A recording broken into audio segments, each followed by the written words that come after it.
কাবাঘরের সামনে আমার বিশ্বনবীকে ডাকা হইল। তোমার বন্ধু আবু বকর বলল, তুমি বলে আল্লাহর বাড়িতে বেড়াইতে গেছিলা? আমার নবী বলেন, হ্যাঁ গেছিলাম।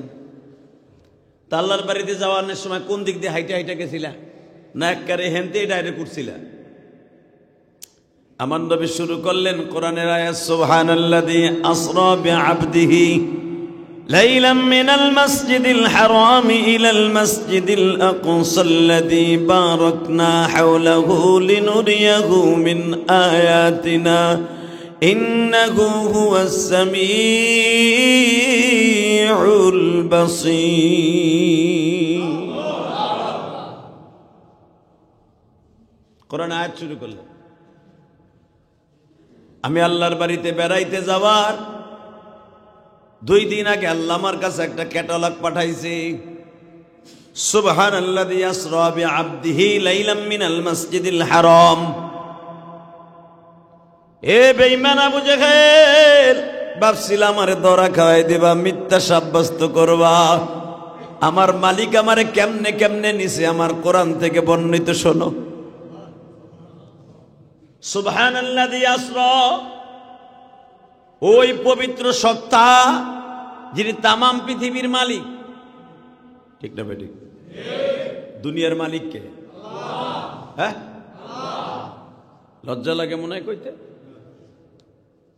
সুবহানাল্লাযী আসরা, ওই পবিত্র সত্তা যিনি আমারে বানিয়েছে, আবু জেহেল তোরেও বানাইছে, আসমান জমিন বানাইছে, ওই মালিক আমারে গতকালকে রাত্রে ঠিক 12টা 1 মিনিটে আসরা বিআবদিহি, আমারে তার প্রিয় বান্দারে এক রাত্রে। আসরা শব্দের অর্থ নাক, আসরা মানে ভ্রমণ। লাইলাম মিনাল মাসজিদিল হারাম, ঊর্ধ্বগমন। আমার ইসরা করিয়েছে, ঘুরিয়েছে। ইব্রাহিম চোখের পানি ছেড়ে দিয়ে বলে, মালিক তোমার বন্ধু মুহাম্মাদের এত দাম,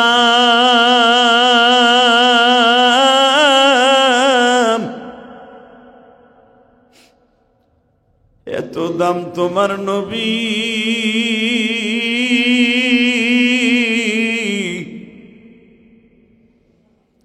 আমি জিব্রাইল সমস্ত নবীর কাছে এই জবান দিয়া জিব্বা দিয়া ওহী লইয়া যায়,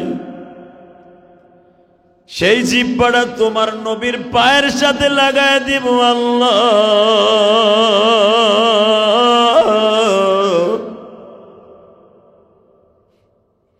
আমার আল্লাহ বলে, জিব্রাইল রে, শুধু তোর জিব্বা না, সারা দুনিয়া বানাইছি ওই কদমটা লাগিয়া।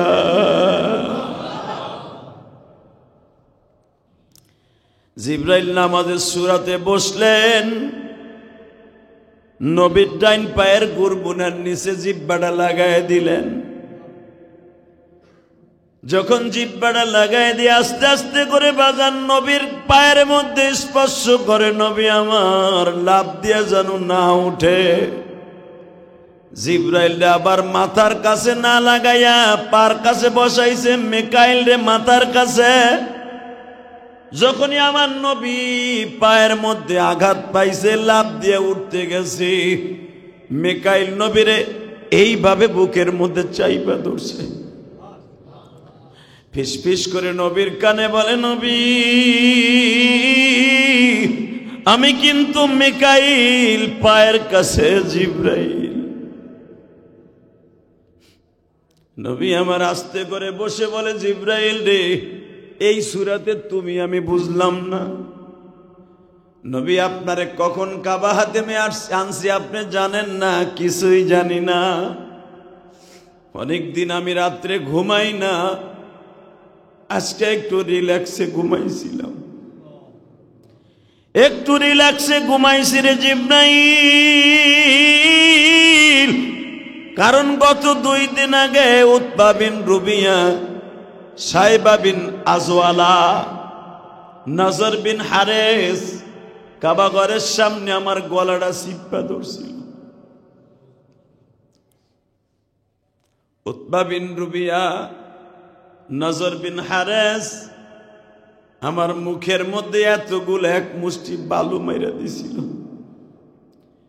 চোখের যন্ত্রণায় 2 দিন ঘুমাইতে পারি না গো।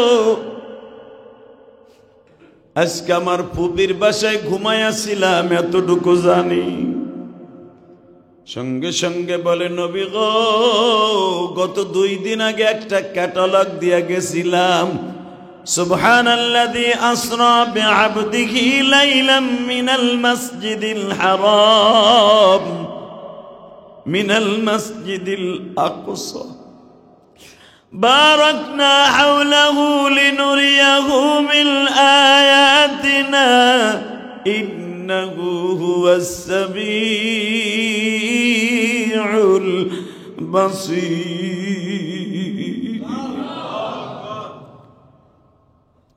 اللهم بارك على محمد وعلى آل محمد كما باركت على إبراهيم وعلى آل إبراهيم إنك حميد مجيد. نحمده ونستعينه ونستغفره ونؤمن به ونتوكل عليه ونعوذ بالله من شرور أنفسنا ومن سيئات أعمالنا. من يهده الله فلا مضل له ومن يضلله فلا هادي له. الذي أرسل رسوله بالهدى ودين الحق ليظهره على الدين كله وكفى بالله شهيدا.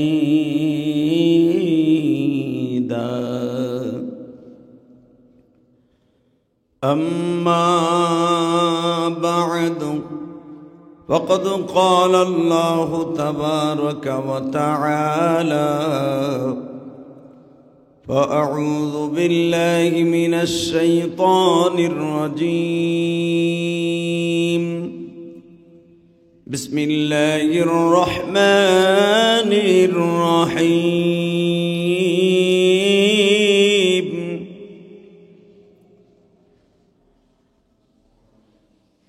ولا تهنوا ولا تحزنوا وأنتم الأعلون إن كنتم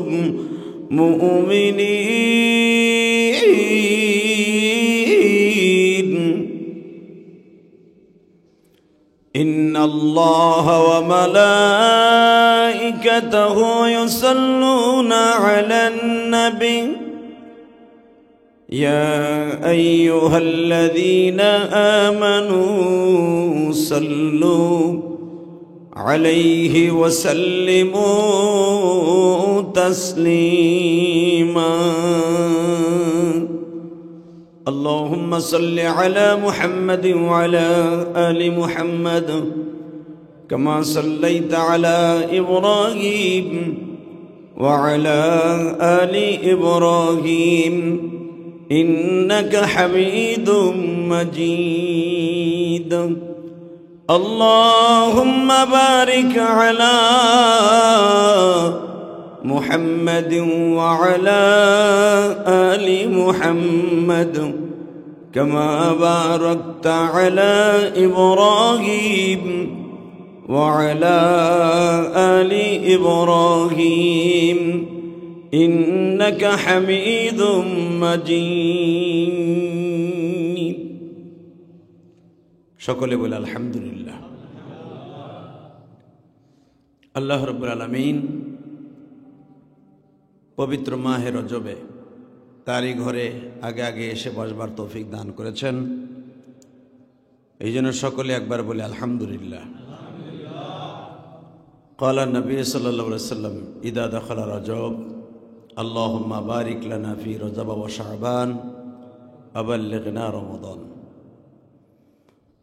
এই হাদিস, এই দোয়াটা যদি কোনো ব্যক্তি রজব মাসের প্রতিটা জুমার নামাজের পড়ে অথবা 5 ওয়াক্ত নামাজের পড়ে আল্লাহ সুবহানাহু ওয়া তাআলা তার 1 বছর হায়াত বাড়ায় দেয়। কারণ রাসূল সাল্লাল্লাহু আলাইহি ওয়াসাল্লাম ইদা দাখালা রজব, যখনই রজব মাসের এই মাস উদিত হতেন, চাঁদ উদিত হতে দেরি আছে, রাসূল সাল্লাল্লাহু আলাইহি ওয়াসাল্লাম এই দোয়া পড়তে দেরি করতেন না।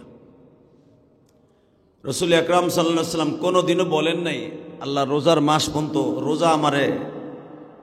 রোজা রাখার তৌফিক দান করেন এবং রজব আর শাবান মাসের বরকত দান করেন। তাহলে বোঝা গেল রমজান মাস পর্যন্ত আমার বাঁচায় রাখেন। এই কথার দ্বারা বোঝা যায় বিশ্বনবী মুহাম্মদ রাসূলুল্লাহ সাল্লাল্লাহু আলাইহি ওয়াসাল্লাম রজব আর শাবানকে অনেক দামি করেছেন, অনেক দামি করেছেন, অনেক দামি করেছেন। এত পরিমাণ দামি করেছেন যে এই মাস প্রতিটা নামাজের পরেই রাসূল আকরাম সাল্লাল্লাহু আলাইহি ওয়াসাল্লাম পড়তেন। সাহাবা একরাম যখন জিজ্ঞেস করতেন, ইয়া রাসূলুল্লাহ, এই মাসের কত দাম? রাসূল বললেন, এই মাসের কত দাম আল্লাহই ভালো জানে। সুবহানাল্লাহ বিহামদি। এই মাসের কত দাম কে বেশি ভালো জানে? আল্লাহ। এই মাসের এই দোয়াটা যদি কেউ পড়ে ঠিক মতো, আল্লাহুম্মা বারিক লানা ফি রজব ওয়া শাবান ওয়া বাল্লিগনা রমাদান, আল্লাহ সুবহানাহু ওয়া তাআলা তার আমলে এত পরিমাণ নেকি দান করেন যে রমজানের আগে যদি এই লোকটা মারা যায় 1 বছরের ইবাদত আল্লাহ তাকে দান করবে। 1 বছরের ইবাদত আল্লাহ। শুধু এখানেই শেষ না, বিশ্বনবী মুহাম্মদ রাসূলুল্লাহ সাল্লাল্লাহু আলাইহি ওয়াসাল্লাম বলেছেন রজব মাসটা আল্লাহর কাছে এতই দামি, এতই দামি, এই মাসে আল্লাহ রাব্বুল আলামিন আমাকে তার বাড়িতে বেড়াইতে নেওয়া হয়েছে। এই মাসে আল্লাহ সুবহানাহু ওয়া তাআলা আমাকে নামাজ দান করেছে এবং রজব মাসের 3 তারিখ রমজানের আয়াত নাযিল হয়েছে। এতগুলো সৌভাগ্য এই রজব মাস। এই জন্য রাসূল সাল্লাল্লাহু আলাইহি ওয়াসাল্লাম বলেছেন, আমার রজব আর শাবানের ফজিলত দান করেন, বরকত দান করেন, আর রমজান মাস পর্যন্ত বাঁচায় রাখেন। এই রমজান মাস পর্যন্ত বাঁচায় রাখেন, এর দ্বারা উদ্দেশ্য রাসূল সাল্লাল্লাহু আলাইহি ওয়াসাল্লাম রমজানে মৃত্যু চেয়েছেন। সুবহানাল্লাহ বিহামদি। কিন্তু রাসূল এটাও জানেন যে আমার যেই মাসে মৃত্যু, ওই মাসে আমার যেই মাসে জন্ম, ওই মাসে আমার মৃত্যু হবে, এটা রাসূল সাল্লাল্লাহু আলাইহি ওয়াসাল্লাম জানতেন। অতএব প্রিয় হাজিরিন, আল্লাহ সুবহানাহু ওয়া তাআলা তার কালামে কারিমের মধ্যে এইভাবে বর্ণনা করেন, যদি কোনো মানুষ রজব মাস পাইল, শাবান মাস পাইল, যদি সে রমজানের আগে মারাও যায়, আল্লাহ তারে পুরো 1 বছরের সওয়াব দিয়ে মৃত্যু দান করবে। আল্লাহ এই রজব মাসে পৃথিবীর সবচেয়ে বড় বড় ঘটনা আল্লাহ ঘটায় দিয়েছেন। কারণ এই রজব মাসে তার প্রিয় হাবিবকে আল্লাহর বাড়িতে বেড়াইতে নিয়েছেন। এই রজব মাসে রমজানের আয়াত নাযিল করেছেন। এই রজব মাসে আল্লাহ রাব্বুল আলামিন জান্নাত জাহান্নামকে সাজাইতে থাকেন। সুবহানাল্লাহ জোরে বলেন না? রজব মাসের থেকে জান্নাত জাহান্নাম সাজানো শুরু হয়, শাবান মাসে সাজানো হয়, রমজান মাসে সাজানো কমপ্লিট হয়ে যায়, সাজানো।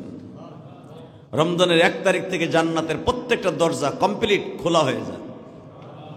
তাহলে রজব মাস থেকে জান্নাতের দরজাগুলা সুন্দর করে ডেকোরেশন সাজানো হয়। প্রশ্ন আসতে পারে, রজব মাস থেকে কেন সাজানো হয়? আল্লাহ ইচ্ছা করলে তো 1 সেকেন্ডই পারে। এটার উদ্দেশ্য হলো, আমার আল্লাহ বুঝাই দিলেন রজব মাসটা যে আমার কাছে একটা মাস, দামি মাস, এটা আমি প্রমাণ করে দিলাম। এই মাসে তোমরা বরকত তালাশ করবা, শাবান মাসের বরকত তালাশ করবা। শাবান মাসে যারা বরকত পাইলা, রজব মাসে যারা বরকত পাইলা, আমি রব্বে কারীম তাদের সাথে ওয়াদা দিলাম তাদের জীবনের গুনাহ মাফ করব তো করবই, সে যা চাবে তাই পাবে। ঠিক এই রজবের একটা সময়, যে কোনো একটা সময় আবু জেহেল হযরত আবু বকরকে ডেকে ডেকে বলে, আবু বকর, তোর নবী মুহাম্মাদের কাছে কোনো নতুন খবর আছে কিনা? আবু বকর বললেন, আমার নবীর কাছে নতুন খবর নতুন নবীর কাছে কোনো খবর নাই, বরঞ্চ নবীর কাছে আল্লাহর পক্ষ থেকে পাঠানো হয় যেটাকে ওহী বলা হয়।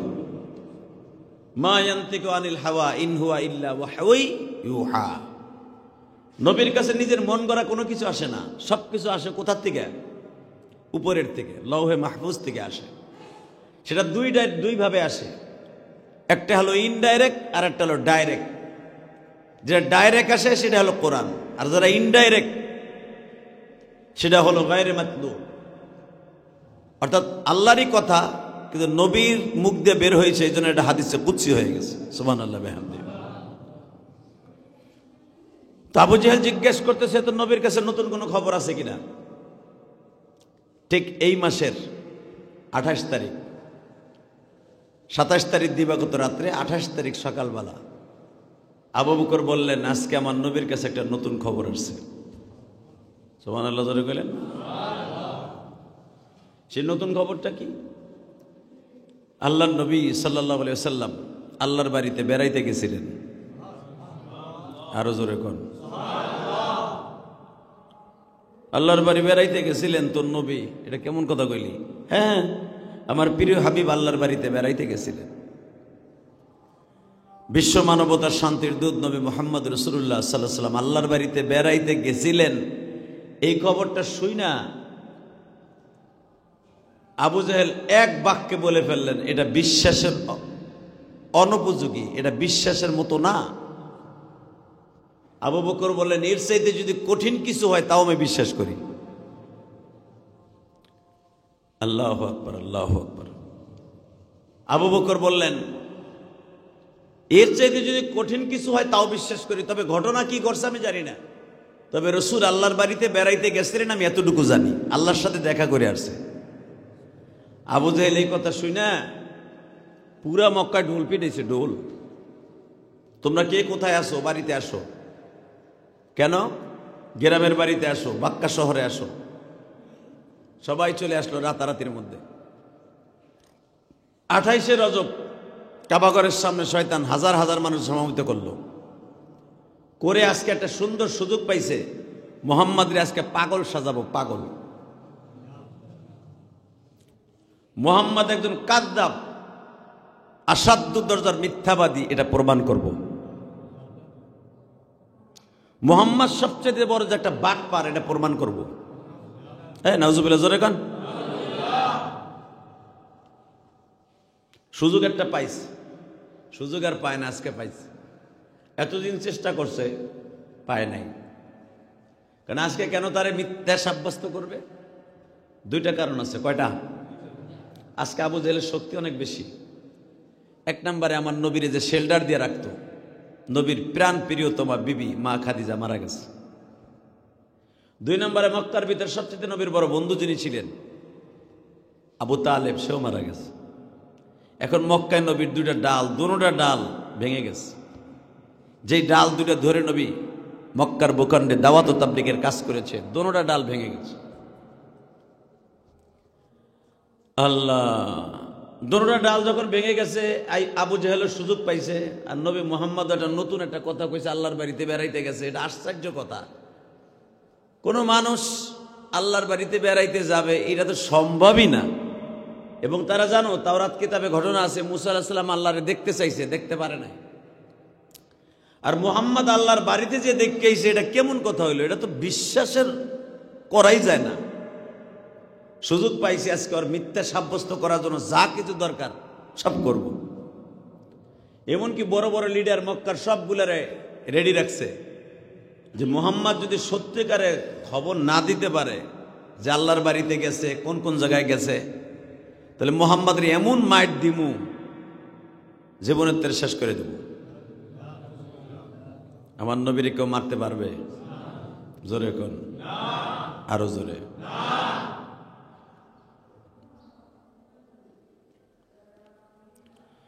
বিশ্ব মানবতার শান্তির দূত নবী মুহাম্মদ রাসূলুল্লাহ সাল্লাল্লাহু আলাইহি ওয়াসাল্লাম এমনই একজন দামি মানুষ, সে আসমানের দিক চাইলে সূর্য তার অস্তিত্ব বিলীন হয়ে যায়, চন্দ্রের দিকে তাকাইলে চন্দ্র দুখণ্ডিত হয়ে যায়, পাহাড়ের দিকে তাকাইলে স্বর্ণ হয়ে যায়। এক গ্লাস পানি দিয়া শত শত সাহাবীদের খাবার হয়ে যায়। সেই মানুষটার আজকে অপমান করবে, কাযযাব সাব্যস্ত করবে, মাইরে ফেলবে, কত কিছু। শয়তান হাজার হাজার মানুষ, এমনকি পাশের দেশ মিশর, সুদান, ইয়ামান, কাতার, লিবিয়া, বিভিন্ন দেশ থেকে মানুষ খবর দিয়ে রাখছে যে আমরা আগে ওর কাছে যাই, দেখি আসলে কি পাগল না ছাগল। নাউজুবিল্লাহ। যদি তোমাকে দরকার হয় পরে নিয়ে আসবো, তোমাকে সামনে ওরে অপমান এমন ভাবে করব, জীবনের তরে ওর বাহিনী নিস্তানাবুদ করে দিব। সম্ভব? জোরে কর। মানুষ যেটা চিন্তা করে সেটা হলো রব্বে কারিম যদি চিন্তা না করে কারো দ্বারা সম্ভব না। ঠিক না বেঠিক? বিশ্বনবী মুহাম্মদ রাসূলুল্লাহ সাল্লাল্লাহু আলাইহি ওয়াসাল্লাম বাজান রজব মাসের 27 তারিখ দিবাগত রাত্রে 28 বেলা সকালবেলা বেঈমান বাক্কা শহরের সব বেঈমানগুলো একত্রিত করল আবু জেহেল। কাবাঘরের সামনে আমার বিশ্বনবীকে ডাকা হইল। তোমার বন্ধু আবু বকর বলল, তুমি বলে আল্লাহর বাড়িতে বেড়াইতে গেছিলা? আমার নবী বলেন, হ্যাঁ গেছিলাম। তা আল্লাহর বাড়িতে যাওয়ার সময় কোন দিক দিয়ে হাইটা হাইটা গেছিলা, না একবারে হেনতেই ডাইরেক্ট করছিলা? আমার নবী শুরু করলেন কোরআনের আয়াত, সুবহানাল্লাযী আসরা বিআবদিহি লাইলাম মিনাল মাসজিদিল হারামি ইলাল মাসজিদিল আকসাল্লাযী বারাকনা হাওলাহু লিনুরিয়াহু মিন আয়াতিনা ইন্নাহু হুয়াস সামিউল বাসীর। কোরআন আয়াত শুরু করলেন। আমি আল্লাহর বাড়িতে বেড়াইতে যাওয়ার 2 দিন আগে আল্লাহ আমার কাছে একটা ক্যাটালগ পাঠাইছে। সুবহানাল্লাযী আসরা বিআবদিহি লাইলাম মিনাল মাসজিদিল হারাম। এ বেঈমান আবু জেহেল, ভাবছিলাম আমারে ধরা খাওয়াই দিবা, মিথ্যা সাব্যস্ত করবা। আমার মালিক আমারে কেমনে কেমনে নিছে আমার কোরআন থেকে বর্ণিত শোনো। সুবহানাল্লাযী আসরা, ওই পবিত্র সত্তা যিনি তামাম পৃথিবীর মালিক। ঠিক না বেঠিক? দুনিয়ার মালিক কে? হ্যাঁ, লজ্জা লাগে মনে হয় কইতে। সুবহানাল্লাযী আসরা, ওই পবিত্র সত্তা যিনি আমারে বানিয়েছে, আবু জেহেল তোরেও বানাইছে, আসমান জমিন বানাইছে, ওই মালিক আমারে গতকালকে রাত্রে ঠিক 12টা 1 মিনিটে আসরা বিআবদিহি, আমারে তার প্রিয় বান্দারে এক রাত্রে। আসরা শব্দের অর্থ নাক, আসরা মানে ভ্রমণ। লাইলাম মিনাল মাসজিদিল হারাম, ঊর্ধ্বগমন। আমার ইসরা করিয়েছে, ঘুরিয়েছে। আবু জেহেল কয়, তারপরে কি? কই ঘুরছর, কই কই কই ঘুরলি? নাউজুবিল্লাহ বলেন না? বেয়াদব তো, বেয়াদবের দ্বারা সবই সম্ভব। ঠিক না বেঠিক? বেয়াদবের দ্বারা কি সবই সম্ভব। যখন বলেছে আমার গত রাত্রে ইসরা হয়ে গেছে, ভ্রমণ করাইছে আমার আল্লাহ, ওই পবিত্র সত্তা যে তোরেও বানাইছে আমারও বানাইছে, চাচা তোমারও বানাইছে আমারও বানাইছে। বেঈমান বলতেছে, তো কোন কোন জায়গায় গেলি দি শুনি? বলে, প্রথম আমি আমার ফুপির ঘরে ঘুমাইছিলাম, ফুফাতো বোনের বাসায়, উম্মে হানি। আসরা বিআবদিহি লাইলাম মিনাল মাসজিদিল হারাম। লাইলান এখানে নাকেরা, মারেফা না, সুনির্দিষ্ট সময়, অনির্দিষ্ট সময়। মারেফা হলো নির্দিষ্ট, আর নাকেরা হলো অনির্দিষ্ট কালের জন্য, যেটা মানে কতটুকু সময় আমারে ঘুরাইছে আমি নিজেও জানি না, আল্লাহ জানে। কিন্তু রাত একটা, রাত কয়টা?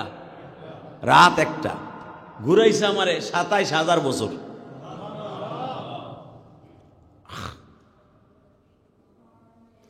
যখন বলছে তো কোন কোন জায়গায় কেমনে গেলা, আমি আমার ফুফাতো বোনের বাসায়, উম্মে হানির বাসায় ঘুমাইছিলাম। উম্মে হানির বাসা আপনারা চিনেন, সে হলো শিয়াবে আবু তালেবের পাশে জাবাল আবি কোবাইসের ঢালুতে। এখানে বিশ্বনবী মাঝে মাঝে ইস্তেরাহাতের জন্য, আরামের জন্য যাইতেন। যখনই মক্কায় বেশি ক্লান্ত হয়ে যেতেন, মক্কায় নবীর জায়গা থাকতো না কোনো জায়গায় যাওয়ার। সবাই যেখানে যাইতো খালি মারামারি করতো, নবীরে মারতে চাইতো, নবীরে ধৈরা সেরতে চাইতো, ফারতে চাইতো, নবীরে শেষ করে দেবে, এরকম ষড়যন্ত্র হইতো। তখন নবী আশ্রয় হিসাবে ফুফির বাসায় যে আশ্রয় নিতেন। আরো জোরে কোন ফুফি কাকে বলে? বাপের বোন। তাহলে বোঝা গেল বাপের একটা ছায়া ফুফিদের বাসায় থাকে, তাই না? এটাই কোরআনের ভাষা। তো রাসূল সাল্লাল্লাহু আলাইহি ওয়াসাল্লাম যখনই বেশি টেনশনে পড়তেন উম্মে হানির বাড়ি যাইতেন, ফুফাতো বোনটার বাসায় যাইতেন। আর এই ফুফি নবীর অনেক ভালোবাসতেন, অনেক অনেক ভালোবাসতেন, যেই ভালোবাসা শেষ নাই। এত পরিমাণ ভালোবাসতেন যে হুজুরের এই উম্মে হানি, হুজুর এই ফুফাতো বোন এবং ফুফিটা এত ভালোবাসতেন, যদি কলিজাটা কেটে দিতে পারতেন তাও কাটে দিতেন। মক্কার সব জায়গা হরতাল, মোহাম্মদ কোথাও যেতে পারবে না, যেখানে যাবে সেখানেই তারে মারা হবে, যেখানে যাবে সেখানেই তারে প্রতিহত করা হবে, যেখানে যাবে সেখানে তাকে সিক্রেট মার্ডার করা হবে। এই হুলিয়া জারি হয়ে গেল মক্কায়। তখন হুজুরে এই ফুফাতো বোনটা উম্মে হানি চিৎকার দিয়ে বলেছিলেন, যদি আমার ফুফাতো ভাইয়ের একটা লম্বা কেউ সেরতে পারো আসিস। কি মনে গেলেন আপনি মহিলাটারে? আর এই মহিলা এমন একটা বংশীয় মেয়ে ছিলেন, এক তো তার নানা আব্দুল মুত্তালিব মক্কার প্রেসিডেন্ট, আর এক তো তার মামারা আবু তালেব, আবুল আহাব, তারপরে হামজা, আব্বাস, তারা মক্কার সেই ধারণার নাঠিয়াল। ওই পাওয়ারে উম্মে হানি বলতেন, আমার জীবনের বিনিময়ে হলেও আমার মামাতো ভাই মুহাম্মাদের একটা পশম ছিঁড়তে পারবি না, এমন একটা গ্যারান্টি দিত। আমার আল্লাহ এই কথাটা অনেক পছন্দ করছে, সুবহানাল্লাহ। কেমনে পছন্দ করলেন? উম্মে হানির একটা রাতের কথা আল্লাহর কাছে অনেক পছন্দ হয়ে গেলেন। সারা মক্কার ভিতরে বিশ্বনবীর শত্রু আর শত্রু। মিরাজে যাওয়ার আগে বিশ্বনবী কোথাও যাওয়ার টাইম নেই, যেদিকে যায়, কারণ এক তো বিবিটা মারা গেছে, মা খাদিজা মারা গেছে, আবু তালেব মারা গেছে, নবীকে ছায়া দেওয়ার মতো কেউ নেই মক্কায়। নবী বিভিন্ন জায়গায় বিভিন্ন সময়ে গোপনে গোপনে পালায় পালায় থাকে।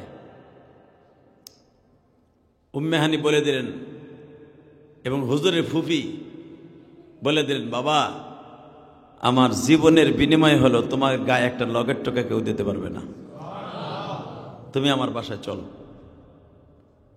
নবীও দেখলেন আমার বিবি নাই, বিবি যখন ঘরে নাই, এখানে ঘরে থাইকেই বা লাভটা কি, শান্তি নাই। আমার নবী ফুফির সাথে চাদরের ভিতরে করে চাদর মুড়া দিয়া উম্মে হানি, হুজুরে ফুফাতো বোন আর হুজুরে ফুফি চাদরের মধ্যে করে বিশ্বনবীকে নিয়ে শিয়াবে আবু তালেব অর্থাৎ উম্মে হানির বাড়িতে গেলেন। বিশ্বনবী ফুফির সাথে বোরকার মধ্যে চাদরের মধ্যে করে ফুফির বাসায় যখন গেছে, ফুফি আর ফুফাতো বোন রান্দাও নিয়ে বইছে দরজায়, যে আমাদের ঘরে যদি কেউ একবার আসে, ওর বডি থাকবে এক জায়গায়, মাথা থাকবে আর এক জায়গায়। সারাটা দিন নবীরে পাহারা দিছে দরজার পর বসে, সারাটা দিন নবীরে পাহারা দিয়া বারবার নবীরে দেখতে যায়, দেখি আমার ফুফাতো ভাই আমার মামাতো ভাইটা টেনশন করে কিনা, ফুফি যে দেখে আমার ভাতিজাটা টেনশন করে কিনা। এদিক দিয়ে আমার আল্লাহ বারবার বলতেছে, ওয়ালা তাহজান ইন্নাল্লাহা মানা, টেনশন করেন না, আমি আল্লাহ আছি তো আপনার সাথে। হুজুরে ফুফি যেও বললেন, বাবা কোনো বেঈমান এখনো আমাদের বাড়ির সামনে আসে নাই, যদি আসে এই তরবারি তোর কল্লা দুই টুকরো হয়ে যাবে, তুমি টেনশন করো না।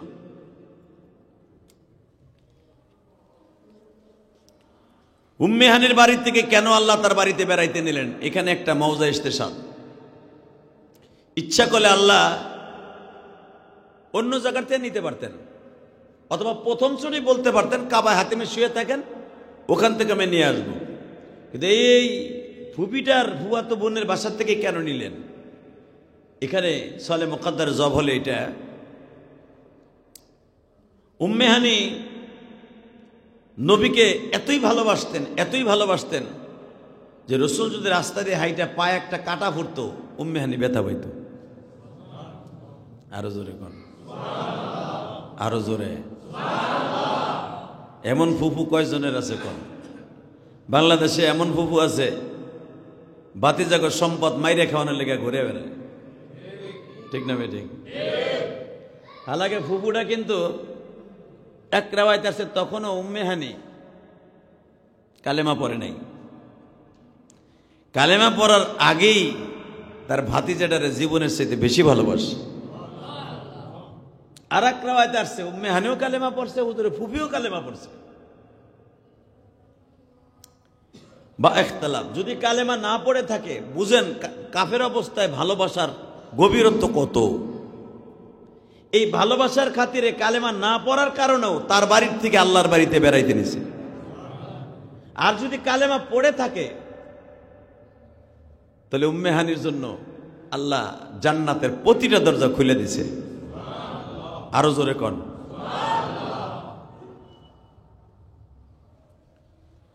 উম্মে হানি ঘরের দরজায় তরবারি নিয়ে দাঁড়িয়েছে, যদি কোনো বেঈমান ভাতিজার কাছে অথবা আমার মামাতো ভাইয়ের কাছে একটা সময়ের জন্য, যদি একটু সময়ের জন্য ডিস্টার্ব করতে আসে, ওর কল্লা থাকবে এক জায়গায়, বডি থাকবে আর এক জায়গায়। বাংলাদেশেও যদি আমার নবীর বিরুদ্ধে কেউ কথা বলে, ওর কল্লা থাকবে এক জায়গায়, বডি থাকবে আর এক জায়গায়।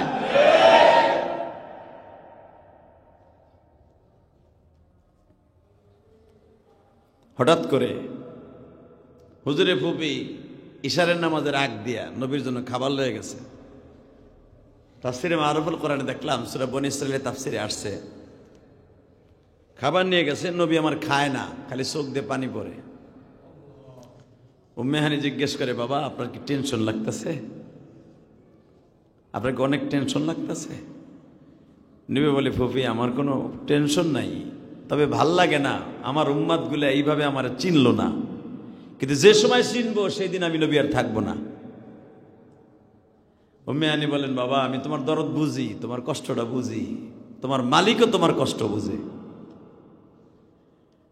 এই যে নবীর যে কষ্ট, বিবিটা মারা গেছে, চাচাটা মারা গেছে, মক্কার বেঈমানগুলো নবীর যেখানে পায় সেখানে মারে, এই বুক ভরা কষ্ট লইয়া ফুপির বাসায়, ফুফাতো বোনের বাসায় শুয়ে আছে। আর এই বাড়িটা দিছেও আব্দুল মুত্তালিব নিজের মেয়ের নামে লেখা দিছে। সুবহানাল্লাহ বলেন না? আব্দুল মুত্তালিব এই বাড়িটা তার মেয়ের নামে দিছে। তো এই অবস্থায় উম্মে হানি হুজুরে ফুপি বলে, বাবা তোমার টেনশনের কোনো কারণ নেই, সারাটা রাত্র রিল্যাক্সে থাকবা, ঘুমাইবা, আমি তোমার ফুপি, তোমার বাবার ঘেরান আমার গায়ের থেকে আসে, কারণ তোমার বাবার চেহারা আর আমি তোমার ফুপুর চেহারা একই কোয়ালিটির মানুষে বলে, এই জন্য আমি তোমার ভালোবাসি। আর তোমার চেহারার সাথে আমার চেহারার মিল আছে। আমি রাস্তায় বের হলে সবাই বলে, ওই যে দেখো মোহাম্মদের সবচেয়ে বড় বান্ধবী আইছে। অতএব তোমার আমি কত ভালোবাসি তুমি নিজেও জানো না। আমার নবী কাঁদে আর বলে, ফুপি গো আমার মন কেন জানে বলে, যদি আজকে আমার মা বাইসে থাকতো, আমার মা যদি বাইসে থাকতো, মক্কার অলিতে গলিতে প্রত্যেকটা খবর লইয়া গোয়েন্দা হিসাবে আমার কানে পৌঁছাই দিত। এইবার উম্মে হানি হুজুরে ফুপি একটা লাভ দিয়ে দাঁড়ায় বলে, বাবা তুমি কি ভাবো তোমার খবর আমি লই না? তোমার প্রত্যেকটা খবর আমি উম্মে হানি প্রতিদিনের খবর প্রতিদিন লই। তুমি কোথায় যাও, কোথায় খাও, কোথায় কি করো, সব আমার কাছে আছে। তুমি যদি এক একটা করে আমারে বলতে শুনতে চাও, আমি এক একটা করে বলে দিতে পারি। তুমি গতকালকে আবু জাহেলের হাতে থাপ্পড় খাইছো, পুরা মক্কার মধ্যে এলান হয়ে গেল, উতবা বিন রুবিয়া তোমার চোখের মধ্যে এক মুষ্টি বালু মেরে দিছে, তুমি যন্ত্রণায় কালকে রাত্রে ঘুমাইতে পারো নাই। ওই যন্ত্রণাটা দূর করার জন্য আজকে আমার বাড়িতে আনছে তোমার ঘুম পড়াবার জন্য। তুমি ঘুমাও, আমি ফুপু দাঁড়ায় আছি। আমার বিশ্ব নবী ফুপির কাছ থেকে বিদায় নিয়ে বাবা খাটের উপরে শুয়ে পড়লেন। আমার আল্লাহ ডেকে ডেকে বলে, ও জিবরাইল, জান্নাত থেকে স্পেশালি 70,000 ফেরেশতা ল, তুই নিজে আজকের হাবার হয়ে যাবি। আল্লাহ কোথায় যাব? যায় দেখ আমার বিশ্ব নবী ফুপির বাসায় ঘুমায়। যা, ফুফাতো বোনের রুমের মধ্যে ঘুমায়। প্রথম যাইয়া ফুফাতো বোনের ছাদটারে ফাটায় ফেলবি। ছাদটা ফাটাইয়া দুইজনে মিলে আমার নবীরে কোলে নিবি। কোলে নিয়ে কাবা হাতিমের মধ্যে ঘুম পড়ায় দিবি। নবী আমার রিল্যাক্সে ঘুমাবে 12টা 1 মিনিট পর্যন্ত। এরপরে আমার নবী কিনে আমার বাড়িতে উড়াল মারবি। কিন্তু আমার বাড়িতে উড়াল মারার আগে আসরা বিআবদিহি লাইলাম মিনাল মসজিদিল হারাম, বাইতুল্লাহ থেকে নিয়ে মসজিদে হারাম অর্থাৎ কাবা ঘরের সামনে থেকে নিয়ে বারাকনা হাওলাহু লিনুরিয়াহু মিন আয়াতিনা, যেই সমস্ত জায়গায় নবীরে লয়ে যাবি চারিদিকে আমার বরকত বৃষ্টিত থাকবে। খবরদার নবীর শরীরের মধ্যে যেন বাহিরের কোনো বাতাস না ঢুকে। বারাকনা হাওলাহু লিনুরিয়াহু মিন আয়াতিনা, আমার নবী যেই রাস্তা দিয়ে যাবে রাস্তাটা থাকবে নিরাপত্তা, আমার বরকত দিয়ে বৃষ্টিতুন করা থাকবে। মনে রাখবি, এখানে শুধু আমি আল্লাহ থাকবো আর তোরা ফেরেশতারা থাকবি, আমার নবী থাকবো। যেই রাস্তা দিয়ে যাবি পুরা রাস্তাটারে নিরাপত্তার সাথে চলাফেরা করাবি। কোনো বেঈমান যদি সামনে বাজে ওরে দুনিয়ার থেকে খতম করে দিবি। জিবরাইল বলে, আল্লাহ তুমি তো সবই জানো, জমিন তোমার, আসমান তোমার, বারাকনা হাওলাহু লিনুরিয়াহু, সবই তো তোমার। নবীর সামনে আবার কে আসবে? জিবরাইলে তারপর সতর্কতামূলক বললাম, আমার নবীর আমার বাড়িতে আনতে যাইয়া যদি কোনো ভেজাল হয় দুনিয়ার সব কিছু খতম করবি, নবীরে আমার বাড়িতে হাজির করবি। ইন্নাহু হুয়াস সামিউল বাসির, আমি কিন্তু দেখতাছি আর শুনতাছি, তুই করস কি নবীর লগে? আমি আল্লাহ সব দেখতাছি। নবী ঘুমিয়ে আছে ডাইন হাতটা কাঁধে দিয়া, বিবি নাই, চাচা নাই।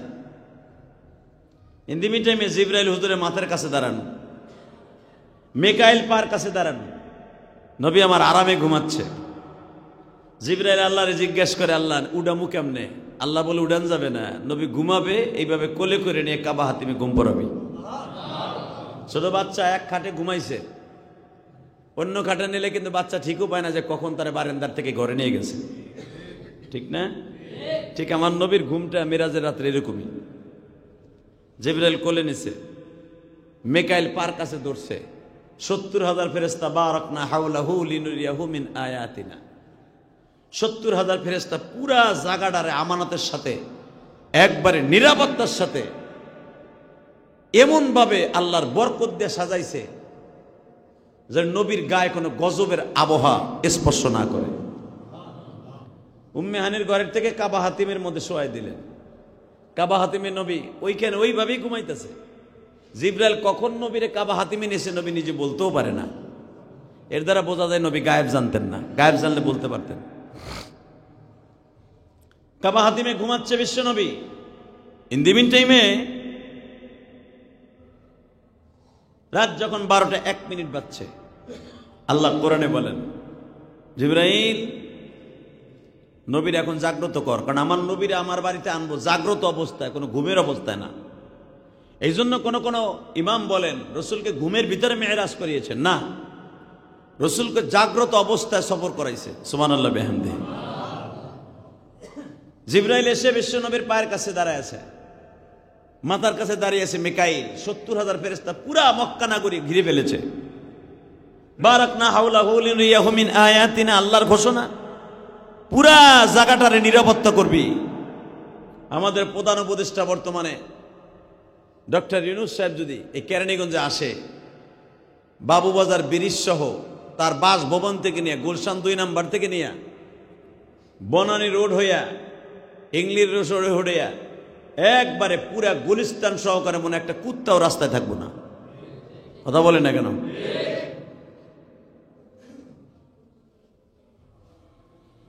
আল্লাহ, তাহলে দুনিয়ার একটা সাধারণ একটা উপদেষ্টা, একটা প্রেসিডেন্ট যদি আমাদের দেশে যদি আমেরিকান প্রেসিডেন্ট ডোনাল্ড ট্রাম্প আসে, ডোনাল্ড ট্রাম্প যদি বাংলাদেশে নামে, শেরাটন পর্যন্ত সে আসবে, বিমানবন্দর থেকে মনে হয় একটা কুত্তাও থাকবে না। কথা বলেন না কেন? জোরে কোন, আরো জোরে। দুনিয়ার একটা লাল কুত্তা প্রেসিডেন্ট, এই লাল কুত্তা প্রেসিডেন্টের শেরাটন আর পর্যন্ত আনতে যদি একটা কুত্তাও না থাকে, মেউরা কুত্তাও না থাকে, পৃথিবীর শ্রেষ্ঠ মহামানব উনি যাবেন আল্লাহর বাড়িতে, কিছু থাকবে? হ্যাঁ,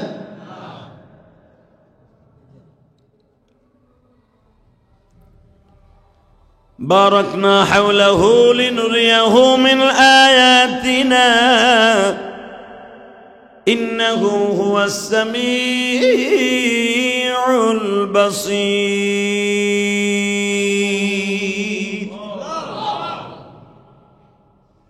সবই আল্লাহর কথা। বিশ্বনবী বললেন, আমি জানতাম না কখন আমি কাবা হাতিমে আসছি। ঠিক 12টা 1 মিনিটে জিবরাইল সিদ্ধান্ত নিলেন নবীকে জাগ্রত করবেন। কেমনে নবী জাগ্রত করবেন, এটা হলো প্রশ্ন। এখানে ইখতিলাফ।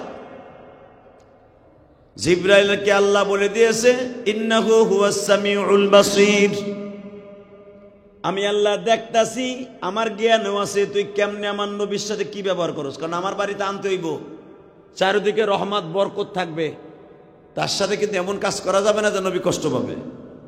এখানে তো তার বন্ধু চিফ গেস্ট নবী মুহাম্মাদের খেলা আর আল্লাহর খেলা। এখানে আমি জিবরাইল মাঝখানে ফাটা বাসায় লাভ নাই। আল্লাহ তুমি শিখাই দাও, তুমি শিখাই দাও, তোমার বন্ধুরে ঘুমাইতে উঠাবো কেমনে? সুবহানাল্লাহ বলেন না? তুমি শিখাই দাও, তুমি শিখাইলে আমি পারবো। আল্লাহ বললেন, তোর জিব্বার মতো আমি 2টা জিনিস দিয়ে বানাইছি। 2টা, কয়টা? জিব্রাইলের জিব্বার মধ্যে 2টা ধাতু দিয়ে আল্লাহ বানাইছিলেন। 2টা। আমাদের জিব্বা সামনের পাশ হলো ধারালু, আর এই পাশ হলো লালা। মনে রাখবেন, তাফসিরে জালালির মধ্যে আসছে, সূরা বনী ইসরাঈলের তাফসিরে, মানুষের জিব্বার এই পাশ ধার কেন? আপনার খাবারটা জিব্বা ঘুরে ঘুরে দাঁতের নিচে দেয় না আঙ্গুল দিয়ে দেন?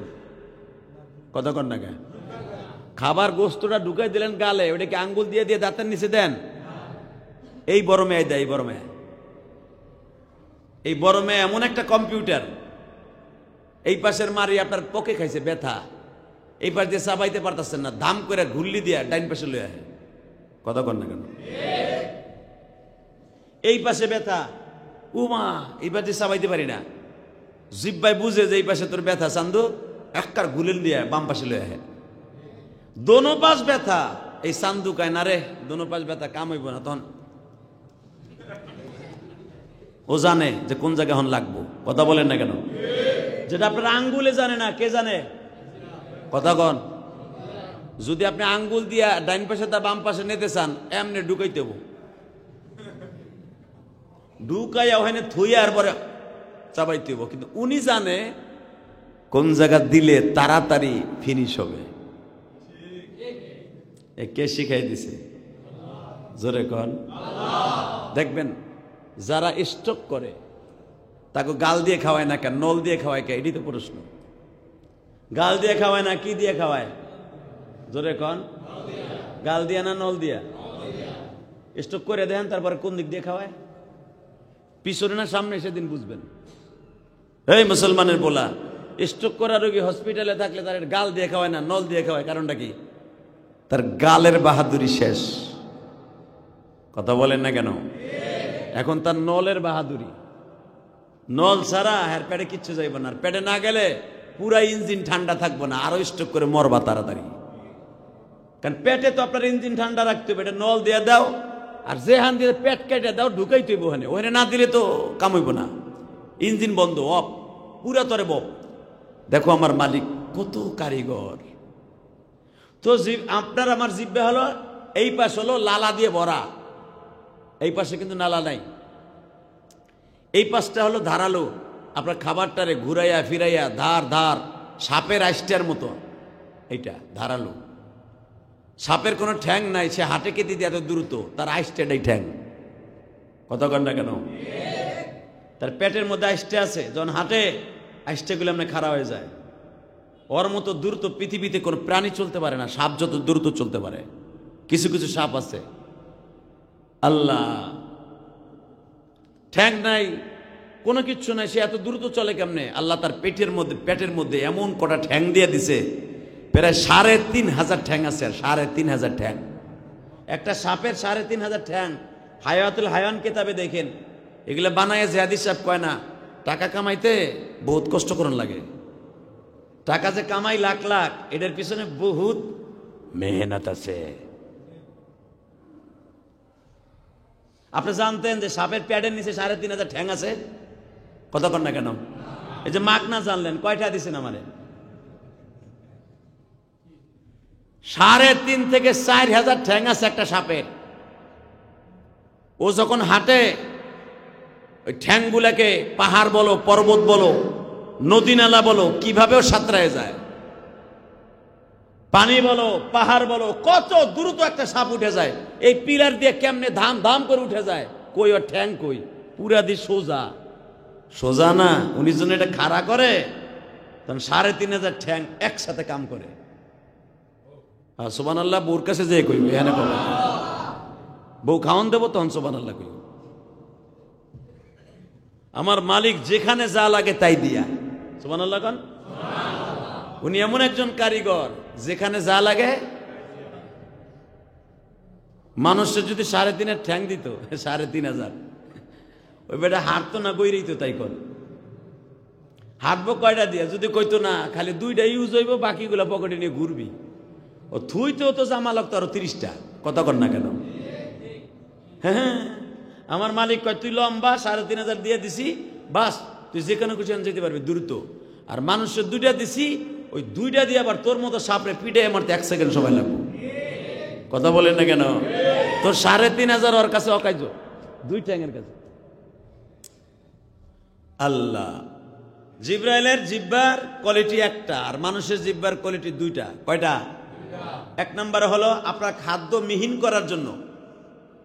এই যে জিব্বার উল্টা পাট, যে পাটটা সমান, এই পাটের লালা জন্ম নেয়। আপনার খাবারটা এই লালায় নরম করে। আপনি যারা রুটি খান, পাম রুটি, যারা বিস্কুট খান, যদি লালায় যদি আপনার নরম করে না দিত, তুমি চান্দু আক করে মরতা। কথা কন না কেন? হাসেন না? আমার আল্লাহ কত বড় বৈজ্ঞানিক, তা দেখছেন নি? খালি হাসবেন না, চিন্তা করবেন একটু মাথায়। তাতাফাক্কারু খালকিল্লাহ ওয়ালা তাতাফাক্কারু বিল্লাহ। আল্লাহ বলছে আমি তোরে যেমনি বানাইছি, দুনিয়া কোন জায়গা কি বানাইছি, এটা চিন্তা করে চলিস। তোর এক গালের মধ্যে দেখ কতগুলো মেডিসিন দিছি। 1 নাম্বার মেডিসিন, তোর খাবারটারে লালা দিয়ে আমি ভিজাই। তা না হলে একজন একটা চান্দু এখানে বিস্কুট খাইতে পারতেন না। জীবনও আটার রুটি খাবা, ডায়াবেটিস রুটি খাওয়ান লাগতো না। কথা কন না কেন? ওই স্ট্রোক করলে ওই লালাটা থাকে না, ওই লালাটা শুকায় যায়, ওই লালাটা পড়ে যায়, শক্তি থাকে না। তখন আপনার চাপাবার এবিলিটি নাই, তখন আপনার পাইপ দিয়ে খাওয়ান লাগে। ওটাও আমার আল্লাহ করে দিছে। জোরকার মারহাবা। এই নাকের সাথে আমার মালিক পাকিস্তানের সাথে একটা সম্পর্ক করে দিছে, যেন আমার বান্দা স্ট্রোক করার পরে না খায় না থাকে। ওর নাকের বতিতে নল ঢুকাই দেব এমন ভাবে। আবার ওখানে একটা মেশিন হলার আছে, একটা মোটর আছে লাগানো পেটের মধ্যে, মোটর। নাক দিয়ে খাইলে আবার টানে কেমনে খাবার, ওই মেশিনে টাইনে টাইনে নাক দিয়ে তোমার পেটের মধ্যে লয়ে যায়। তখন গালের কাম শেষ, নাকের কাম শুরু। মারহাবা বলেন, আরো জোরে বলেন। নাকের কাজ শেষ, শুরু, পেটের মুখের কাম শেষ। লালা দিয়ে তোর খাবার ভিজাই, এই জিব্বা দিয়ে টাইনে টাইনে দাঁতের নিচে ঢুকাই। আমি রব, এত কিছু করার পরও যদি তুই 5 ওয়াক্ত নামাজ না পারস, আল্লাহ ক বান্দা আমি তোরে তেমন কি করবো? তুই ক। কাইফা তাকফুরুনা বিল্লাহি ওয়া কুনতুম আমওয়াতান ফাআহইয়াকুম সুম্মা ইউমীতুকুম সুম্মা ইউহয়ীকুম সুম্মা ইলাইনা তুরজাউন। তুই কেমনে নামে খারামি করছ আমার সাথে? তোরে এক গালের মধ্যে 7 কোয়ালিটির মেডিসিন দিতে আমি, 7টা কোয়ালিটির। এক নম্বরে দেখ, তোর চোখের মধ্যে ব্যথা পাইছ, তোর গালের মধ্যে এমন একটা গরম হাওয়া আছে, ফু দিয়া চোখে লাগাই দেখ, 30 সেকেন্ডে ভালো হয়ে যাবে। আল্লাহ যারা আসতে কয় হ্যাঁ চোখ দুটো বাদ করে দাও। সত্য না মিথ্যা?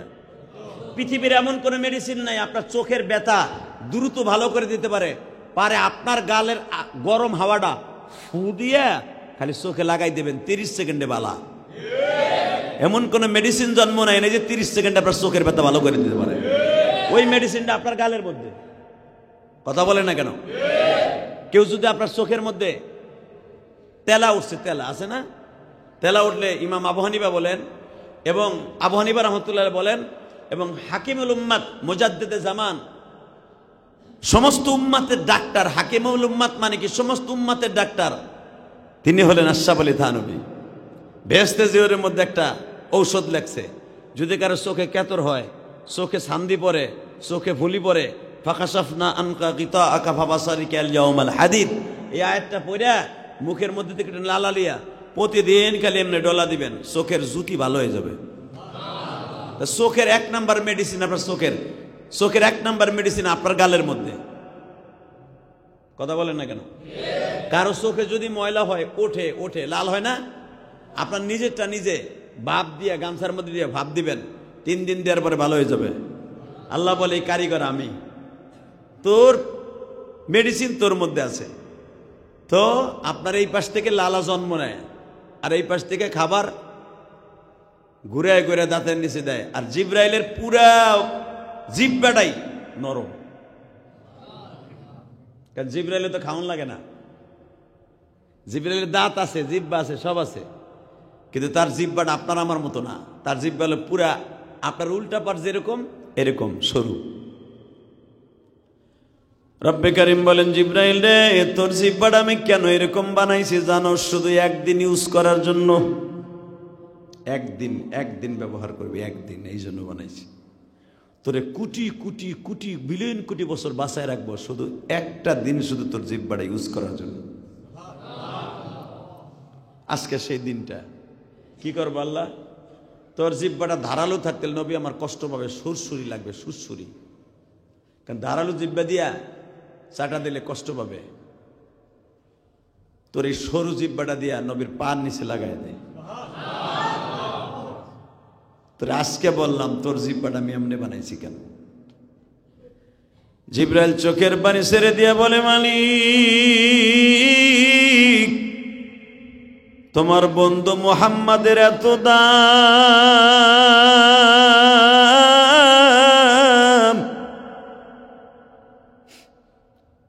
এত দাম তোমার নবী,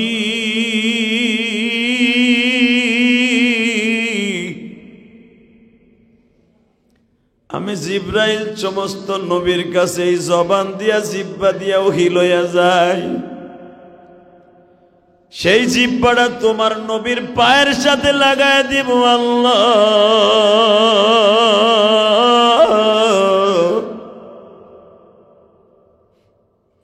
আমার আল্লাহ বলে, জিব্রাইল রে, শুধু তোর জিব্বা না, সারা দুনিয়া বানাইছি ওই কদমটার লাগিয়া।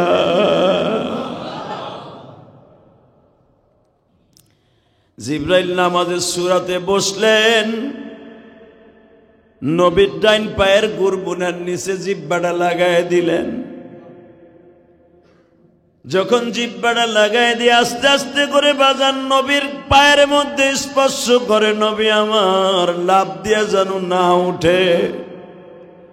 জিব্রাইল রে আবার মাথার কাছে না লাগাইয়া পার কাছে বসাইছে, মিকাইল রে মাথার কাছে। যখনই আমার নবী পায়ের মধ্যে আঘাত পাইছে, লাফ দিয়ে উঠতে গেছি, মিকাইল নবীরে এইভাবে বুকের মধ্যে চাইপা ধরছে। ফিস ফিস করে নবীর কানে বলে, নবী আমি কিন্তু মিকাইল, পায়ের কাছে জিব্রাইল। নবী আমার আস্তে করে বসে বলে, জিব্রাইল রে, এই সূরাতে তুমি আমি বুঝলাম না। নবী আপনারে কখন কাবা হাতেমে আনছি আপনি জানেন না? কিছুই জানি না। অনেকদিন আমি রাত্রে ঘুমাই না, আজকে একটু রিল্যাক্সে ঘুমাইছিলাম, একটু রিল্যাক্সে ঘুমাইছি রে জিব্রাইল। কারণ গত 2 দিন আগে উতবা বিন রুবিয়া, সাইবা বিন আজওয়ালা, নজর বিন হারেস কাবা ঘরের সামনে আমার গলাটা চিপ্পা ধরছিল। উতবা বিন রুবিয়া, নজর বিন হারেস আমার মুখের মধ্যে এতগুলো এক মুষ্টি বালু মাইরা দিছিল।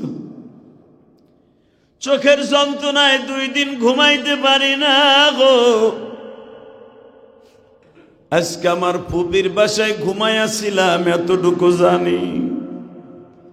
সঙ্গে সঙ্গে বলে, নবী গো, গত 2 দিন আগে একটা ক্যাটালগ দিয়ে গেছিলাম, সুবহানাল্লাযী আসরা বিআবদিহি লাইলাম মিনাল মাসজিদিল হারাম মিনাল মাসজিদিল আকসা বারাকনা হাওলাহু লিনুরিয়াহু মিন আয়াতিনা ইন্নাহু হুয়াস সামিউল বাসীর। নবী ক্যাটালগটা একটু দেখছিলেন? আমারে নাজেল করছে, আমি পর্যন্ত রাইখে দিছি। কইতে কইলে বেটা তার আমি জানি না। নবী ক্যাটালগে যেভাবে যেভাবে আছে ওইভাবে আপনি আল্লাহর বাড়িতে যাবেন ইনশাআল্লাহ তাআলা। আমার নবী মেরাজের রাত্রে 27শে রজব আল্লাহর বাড়িতে বেড়াইতে যাবে ইনশাআল্লাহ। বলেন ইনশাআল্লাহ। 5 ওয়াক্ত নামাজ নিয়ে আসবেন। রজব মাসের 3 তারিখ রমজানের আয়াত নাজিল হয়েছে। এই জন্য এই মাসটা অনেক দামি। এই মাসে যদি কেউ একটা নফল আদায় করে অন্য মাসের থেকে 10 গুণ সওয়াব বেশি হবে। শাবান মাসে যদি কেউ একটা নফল কাজ করে অন্য মাসের থেকে 10 গুণ বেশি নফল সওয়াব হবে। রমজানে 70, রজব আর শাবানে হলো 10। এই মাসে মাসে বেশি বেশি রোজা রাখবেন, নামাজ পড়বেন ইনশাআল্লাহ। বলেন আল্লাহ সুবহানাহু ওয়া তাআলা তার বন্ধুরে আল্লাহর বাড়িতে কেমনে কেমনে নিছে এটা বলার জন্য লং টাইম দরকার। প্রতিটা জুমায় রজব মাসে শাবান মাস মিলিয়া আল্লাহর বাড়ি গেলেন, কেমনে গেলেন, কি পোশাক পরলেন, কি জুতা পাই দিয়ে গেলেন, নবীর আল্লাহর বাড়িতে নিয়ে কি কি খাইতে দিলেন, এগুলো প্রত্যেকটা মুসলমানের জানার দরকার। ঠিক না ঠিক? জোরে বলেন, আরো জোরে। নবী আমার যাবে, কিভাবে যাবে, কোন বিমানে যাবে, বিমানের ভাড়া কত, বিমানের ভাড়া নবীর কাছ থেকে আল্লাহ রাখবেন কি রাখবেন না জানার দরকার আছে না? বুরাক নামে বিমান যেটা যাবেন ওটা ট্যাক্স দিবে না, ওটা চলবে কিসে, তেলে না মোবিলে, এটা তো জানার দরকার আছে। অতএব আল্লাহ সুবহানাহু ওয়া তাআলা আমাদের সবাইকে কবুল করেন। এই রজব মাসের প্রত্যেকটা আমল আল্লাহর কাছে 10 গুণ বেশি। তাহলে এক ওয়াক্ত নামাজ পড়লে 10 গুণ সওয়াব পাবেন ইনশাআল্লাহ। বলেন এই মাসে রোজা আছে 15 তারিখ, রোজা আছে 15 তারিখ, 14 তারিখ রোজা আছে, রাখবেন। 29 তারিখ, 28 তারিখ রোজা আছে, রাখবেন। আল্লাহ তাআলা আমাদের সবাইকে কবুল করেন। আসুন দোয়া করে আস্তাগফিরুল্লাহ রব্বি মিন কুল্লি জামবি ওয়া আতুবু ইলাইহি লা হাওলা ওয়ালা কুওয়াতা ইল্লা বিল্লাহিল আলিয়্যিল আযীম লা ইলাহা ইল্লাল্লাহু মুহাম্মাদুর রাসূলুল্লাহ। আল্লাহুম্মা আমিন। ربنا ظلمنا أنفسنا وإن لم تغفر لنا وترحمنا لنكونن من الخاسرين. اللهم اغفر لنا ولوالدينا رب ارحمهما كما ربياني صغيرا. اللهم انصرنا حلالا طيبا مباركا فيه. اللهم اهدنا فيمن هديت وعافنا فيمن عافيت اللهم ارزقنا حلالا طيبا مباركا فيه اللهم انت السلام ومنك السلام وإليك يرجع السلام حينا ربنا بالسلام وأدخلنا الجنة دارك دار السلام تباركت ربنا وتعاليت يا ذا الجلال والإكرام رب ارحمهما كما ربياني رب العالمين গুনার বোঝা মাথায় লইয়া তোমার শাহী দরবারে হাত তুলেছি রজব মাস পর্যন্ত বেঁচে আছি হাজারো শুকরিয়া গত বছর এই রজব মাসে কত মানুষ বেঁচে ছিল আজকে কবরের বাসিন্দা মালিক রে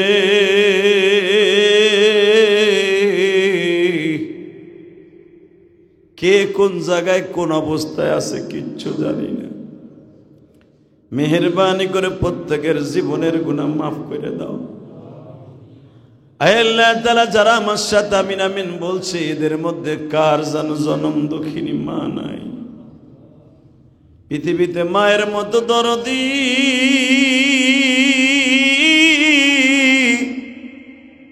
এই জগতে নাই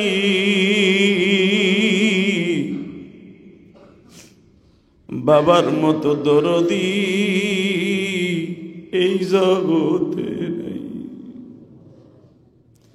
যাদের বাবা মা কবরে কবরটা জান্নাতের বাগান বানায় দিও এই রজব মাসের খাতিরে তাদের আমলগুলা 10 গুণ বৃদ্ধি করে দিও আল্লাহ মসজিদ মাদ্রাসায় যারা দান করে তাদের দানগুলা কবুল কইরা লইও সারা বাংলাদেশের মাদ্রাসাগুলো কবুল করে লো আমার ছোট্ট দেশ বাংলাদেশকে সমস্ত শয়তানের ওয়াসওয়াসা থেকে হেফাজত করো আল্লাহ আমাদের দোয়া কবুল মঞ্জুর করিয়া লও ও মালিক অনেকের ব্যবসা বাণিজ্য খারাপ বরকত দিয়ে দাও হালাল রিজিকের ব্যবস্থা করে দাও যারা অসুস্থ আছে তাদের সুস্থ বানায় দাও আল্লাহ যে যেখান থেকে হাত তুলছে প্রত্যেকের জীবনের গুনাহ মাফ কইরা দাও সাল্লাল্লাহু তাআলা আলা খায়রি খালকিহি মুহাম্মাদি ওয়া নূরি আরশিহি সাইয়্যিদিনা মাহুম বিরহমাতিকা ইয়া আরহামার রাহিম যার যার স্থানে যারা চার রাকাত সুন্নাত পড়ে নেন